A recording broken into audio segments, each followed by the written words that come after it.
audience. What's going on? It's me. It's Ryan. I'm alone this week. Ben is going through some shit. So, he will not be joining me. But that's okay, because you're joining me. The audience. For our audio listeners, I have a camera set up where Ben usually sits. So, they're looking at me. You can look at me now. If you went to the YouTube channel, you could see my face full frontal, which is not the way I wanted to say that, but it's just accurate. Yeah, so this week you're my guest. Obviously, we don't have the capability to have you, call in. That'd be kind of cool, but we don't really have that. What we do have is me. Aren't I fabulous? I'm going to talk about some stuff I wouldn't normally, recommend Ben, usually. One of my favorite animes of all time, I think probably, at least one of my most favorite recently I would want to talk about. I might talk about some video games I wouldn't really recommend Ben or talk to him about necessarily. Just not because, he wouldn't be interested or anything, just because, I wouldn't want to, it's just not the kind of guy you talk to, you know? It's the sort of thing where, you have information you spread to certain people, but he's just not one of them. I'll talk a little bit about Silksong, but I'm not going to talk too deeply about that because I really want to talk to Ben about that. And then our starting topic, I'm thinking our starting topic is going to probably be me. I'm going to be the starting topic. I'm going to tell you about myself and get introspective with it. Nah, not really. I'm probably not going to get introspective. I'm kind of too ironic to get introspective ever, so that's just life. But anyway, before that, let's go into the YouTuber stuff I have to do, because this is on YouTube. It's also on Spotify. If you're listening on YouTube, you can listen on Spotify. Though you don't get the cool camera visual, like right now, and the hi, how you doing, how's it going? Yeah, but it's an option. You can listen to us on Spotify. You can also listen to us on iHeartRadio, I think. I'm not 100% sure. It's difficult to tell, to be honest. iHeartRadio is weird. But if you're watching this on YouTube, or listening to this on YouTube, then could you do me a favor and comment what you want our starting topic to be, or what the problem with us is, or why, with a lot of Ys, like WHY and then a million Ys. Could you like the video? If you don't like the video, don't dislike it. Unless you want to, I guess. But you could just move on, is what I'm saying. I meant more like that. And then if you could subscribe, that'd be pretty hype. But, that one's kind of up in the air. If you do that, then we're going to be on your feed more, which is it sounds bad, but the thing that you don't understand yet, but you do, is that we're like mold. We grow on you. All right, now that that's out of the way, let's go ahead and start with our starting topic, me. I am the starting topic. You're interviewing me. Hello. Welcome to the interview. My name's Ryan G. I'm not yet comfortable spreading my last name, but I might be in the future. Ooh. I have a nickname. In our pilot episode of this show, we talked about this, but we didn't want to go in depth because my nickname is one of those things where, it's fine normally, except that it rhymes. My nickname is Gigger, Gigger. I got that when I was 8 because I hung out with my best friend in the world, Aiden, and we also hung out with another kid named Ryan, who I don't think either of us really speak to anymore, which is, cool. Gigger is similar to my last name, which I'm not, going in depth for, but obviously it starts with a G. So because of that, I ended up with the nickname. Now, we also nicknamed the other Ryan, but his nickname was just his last name. And I'm not going to fucking tell you that, because I don't know what's going on in his life. I'm not trying to dox him. So that was cool. It's been a fun, I don't know how, I'm 28 now. It's been a fun 20 years. 20 years? I've had this nickname for 20 years. I've known Aiden for 20 years. Actually, more than 20 years. Oh my god.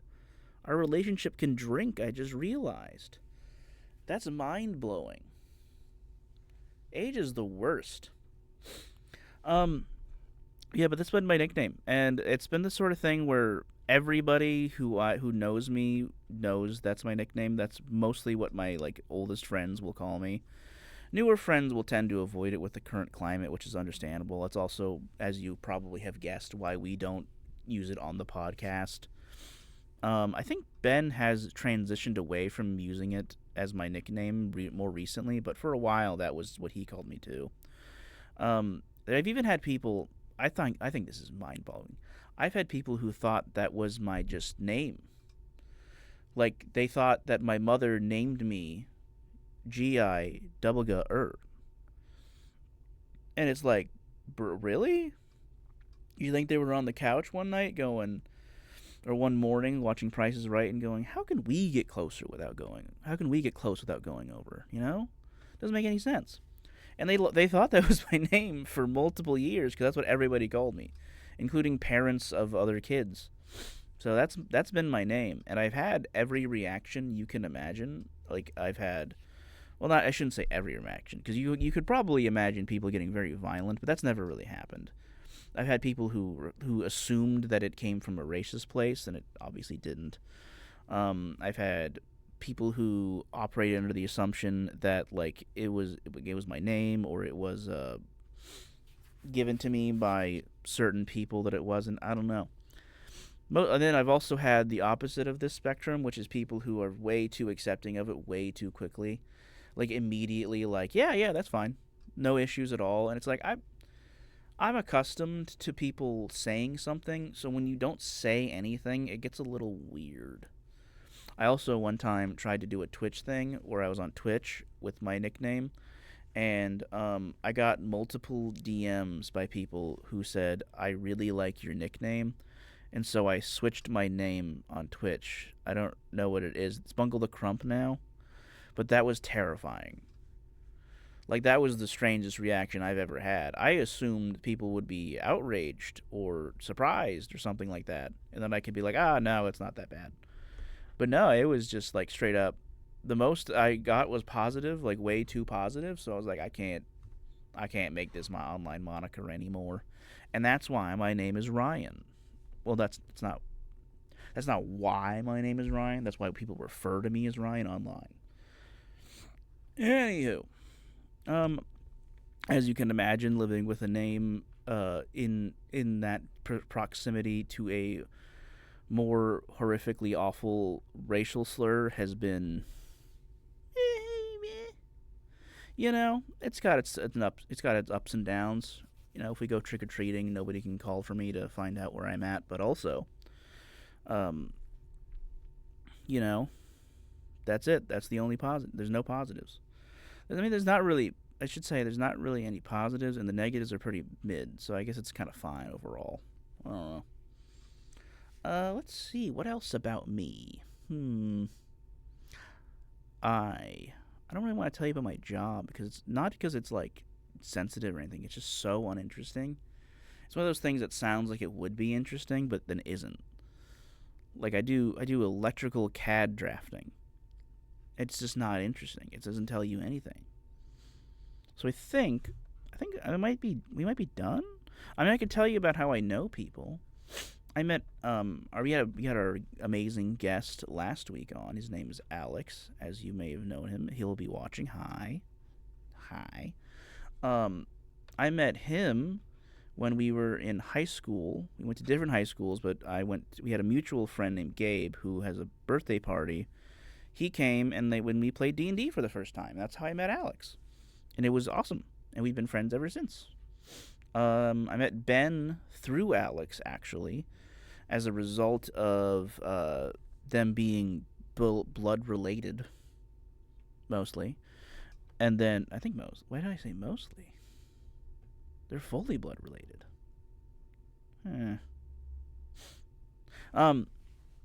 I met Eric through our mutual friend Nathan. Eric is our number 2 fan for now. Met him through our mutual friend Nathan because they used to work together. And Eric's really into board games, and we had a board game day, and we still do. And now it's at Eric's house. Yeah, and then you know what? Our third fan, our secret third fan, I'll call him out today. I haven't told Ben about him yet. He's gonna probably find out when he watches this episode. Our secret third fan is Elijah, which I would point to the camera and go, "Well, you," but he's listening on Spotify. He's like our one Spotify guy. Hi, Elijah. How are you today? If you hear this and you're at work with me, come and yell at me or something. Come and say something, or don't. You probably have to do your job. Not that you're any good at it. Got him. No, he's great. Yeah, that's mostly everything that I think you people need to care or know about. And obviously, my friends already know. Like Eric already knows, Alex, Elijah. So, mostly for anyone else. Let's go back to the main camera. You're back. So, one thing I forgot to mention is this. This is Sector. Sector, the game of deep space adventure. So let's go over that right now, since I've got the opportunity and the time. Hold up, and back. Sector is really weird. It's kind of like an adventure game, in the similar vein as like adventure game books. Remember back in the day when you'd be in school and you'd have the thing, and it's like, this is a go-to page to 17 for this next bit, and then it goes, this happens, what do you do next? Then you have to go to which page. It's like that, but in card form. It's got a really basic combat system. It's got some weapons and whatnot. It's cool. It's got a very dope black and white aesthetic. I can kind of see that. You can kind of see. Those falling are the pencils. I don't know if we've ever used them, actually. Blop. It's got these dope dice. We have not played the ever-loving crap out of this because it's like, I think it's weirdly not that many players for what it is. I think it's 4 players. Is it really not on the fucking box? What the hell? 4 players. It's only 4 players, and because of that, and we always have minimum 5 people at board games, which is a whole problem, but like, what are you gonna do when you have friends and you're so popular, like us? It's really cool though for what it is. It's this big stack of mission cards, and you go through each one, and you have to start from you start from a beginning card, which is what this is. You kind of see that. There's another one. And they start you off with like a part of a spaceship, somewhere on a spaceship. And then you have to go through, and the same as the adventures we were talking about earlier, the vendor books. How do you differentiate between levels? Oh, okay. You differentiate because of the little dot. The little dot there. That's level 1, and then that'd be level 2. You get it. But you flip over a card, and it'll say a thing. We'll play a little bit, actually. This is one of the rare times where we can do that. That's cool. Hurrying onward through the detention level, you pass a cell where a curious creature is detained behind the thick, humming laser bars. Seeing you, it begins to speak. A series of wet, clicking, melancholy sounds in an alien language you cannot understand. You gather it means no harm when you from. You gather it means you no harm when from within. What the fuck?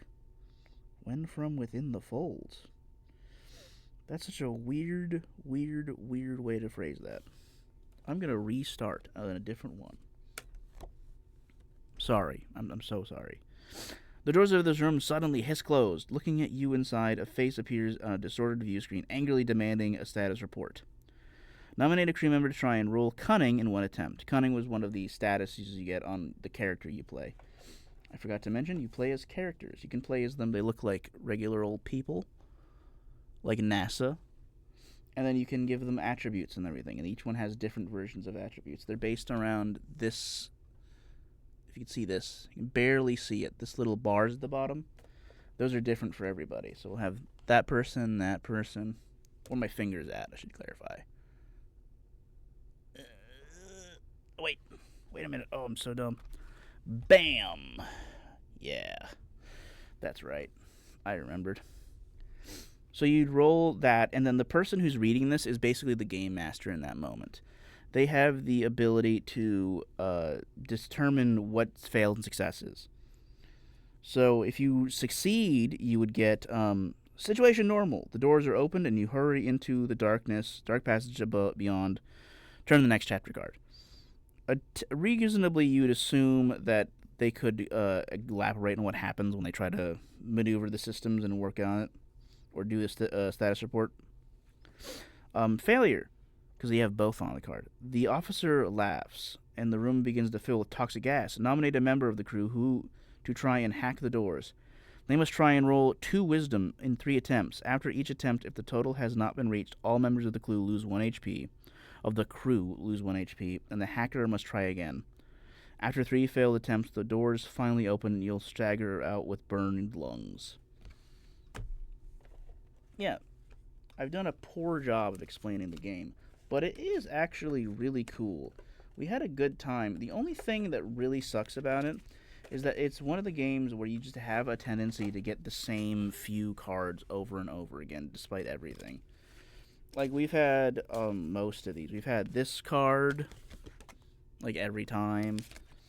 We've had, oh my god, we've had, like, all of these. Man, we've only played it, like, twice is the other thing. I didn't bring it in because I did not think about it, but I did buy an expansion for this, actually, because I wanted to try it again.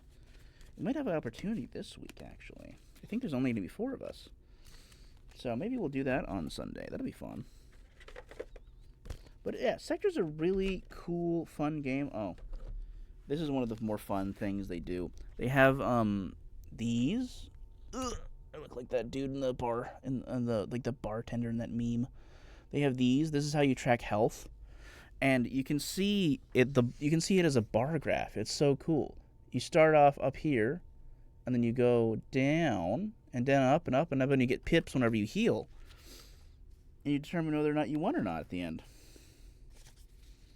It's a really cool method of doing health. I think it's one of the most clever ones of these we've had in a board game in a while, at least. It's such a cool idea. Oh, we stapled this one? Why did we staple this one? Okay, looky, this is fun. You can see the just immediate steady decline. Let me get the lighting right. Yeah, look at that. Isn't that funny? File this away. It's a fun game. There's also another game very similar to it, which has a name, I think. Let me see real quick on the browser if I can figure out the name. Sector board game. Sector board game. Enter the dark sector. Oh, this is the actual thing. That's not what I want. I wanted Board Game Geek. Unless it's here? No. Back. Return. Board Game Geek. Because Board Game Geek should have the publisher, or the artist even. That would work, because the art is the same. Escape the Dark Castle is the other one. It's the same concept. He has the same art, obviously, same artist. But instead of being on a spaceship, you're in a castle. And I'm assuming the weapons and stuff you get are very different. I don't know why I pointed to the screen. You can't see me. It's cool, man. It's a cool game. Oh. Wrong camera. There you go. It's a cool game. It's got a lot of fun time. I think that, like, obviously it's not for everybody because it's not, like, a really unique title. It's not, like, super, I wouldn't say special necessarily. But it's not as interesting as something like Twilight Imperium, which we obviously love, or the 7-part Pact, which Alex was explaining to us last week. But it's really tight and fun, and it's a good time for like a few hours of play. I would recommend picking up one of them. I don't know which one. They're probably similar of quality. I would pick up either one that you feel would be interesting to you. Give it a try, and worst case scenario, you can give it to somebody who would be more interested. But that's Sector. That's the Dark Sector. Now that that's out of the way, I get to let you guys in on something I wouldn't tell Ben. I'm going to tell you about.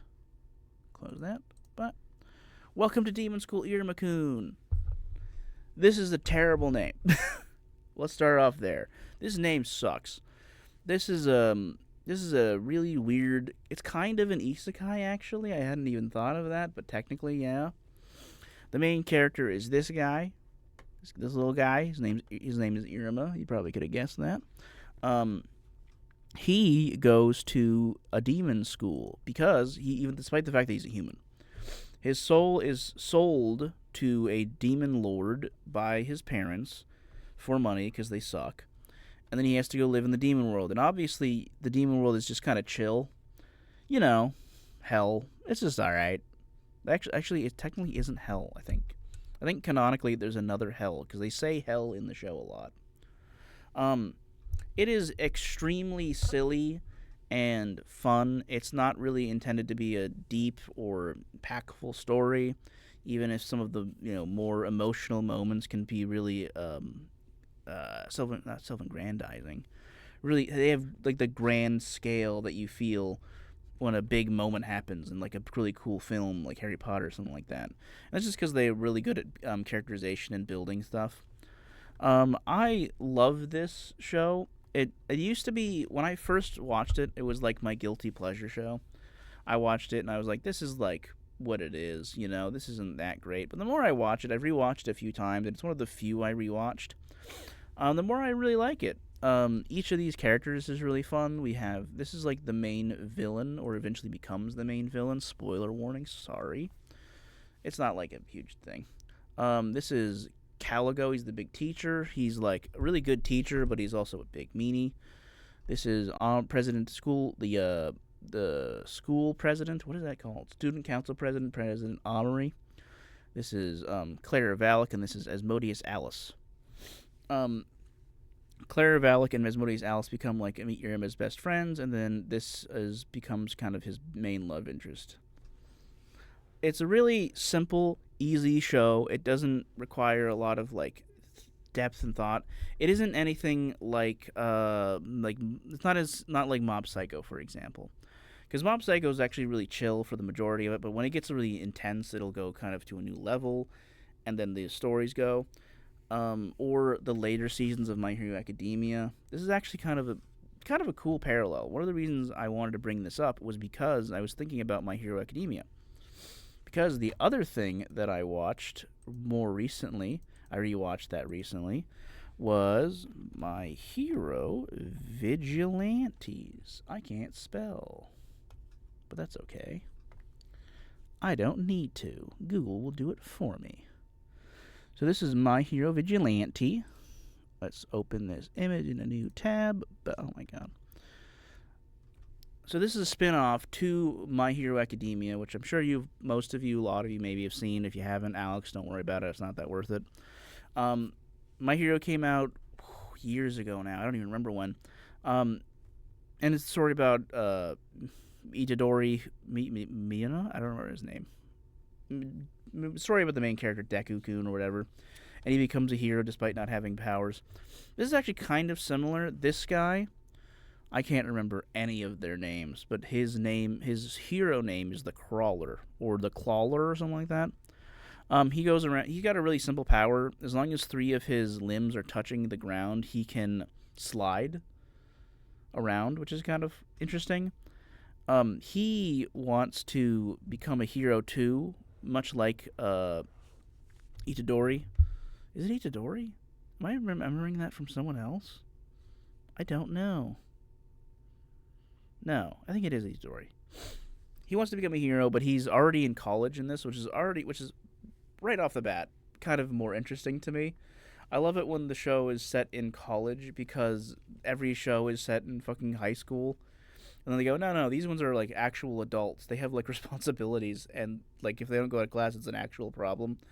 I mean, it isn't in this, but like still, I find that change immediately interesting.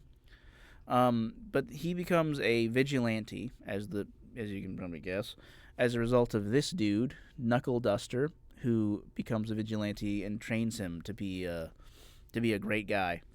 This is Pop. She's a K-pop, or not K. Is it J-pop? What's an idol? An idol. She's an idol. She becomes a like impromptu idol, and the story kind of revolves around this dude becoming a hero and being like the best. And he's a lot like Deku or Mitadori in the main show, in that he's like a hero despite all other things and doesn't think about anything. Knuckle Duster's really cool because he's like strong and powerful, but he's kind of got a storied past. And then Pop is just like Pop. She's like a high school girl who wants to be an idol, and it's working out. This is the main character whose name, or the main character, the main villain whose name I can't remember. But she sucks. The show is good, and the thing that interested me about it, right, because I said that earlier, is I really fell off of My Hero because My Hero goes from being like a really cutesy and fun thing to being a lot more intense in a way I don't particularly like. I really hate it when, and a better example of this, a specific example that I can make that's a lot more jarring than My Hero, because My Hero is a lot gradual, is Tokyo Ghoul. If you haven't seen Tokyo Ghoul, the show is probably not worth it as much as the manga, because they cut out a lot of stuff. But the beginning of the show is dude becomes in that show a ghoul because they're demons or whatever, incidentally, and then over time he learns about this ghoul society and all this other stuff, and then at one point he becomes like just switches and goes evil. And like again, the show starts kind of like smaller, slower, and more enjoyable and fun, and then it just explodes into something a lot more serious and more like impactful, and these characters that I really like are now like different. I really hate it when shows do that. I like that tonal shifts. I've come to realize, and I might be, it might be me. I think I might like it better in movies. I think it makes more sense in movies.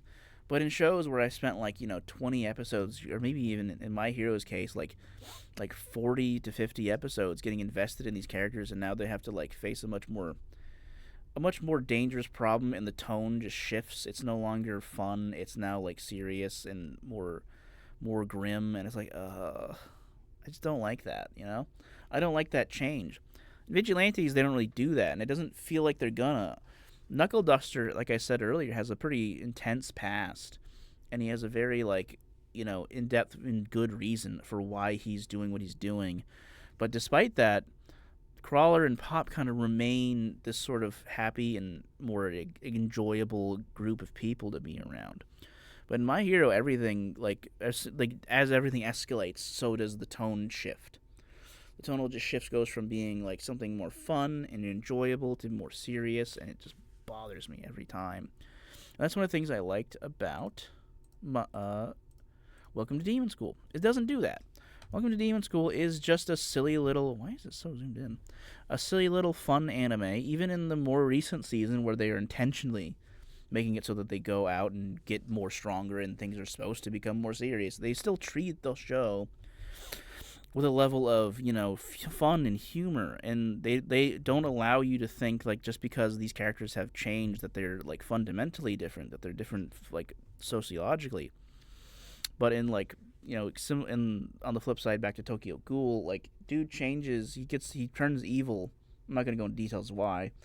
He turns evil, and, like, he straight up just goes and joins the bad guys, and his, like, reasoning is that he wants to be able to protect the people he's closest with, and it's like, dude, what are you talking about? That doesn't make any sense.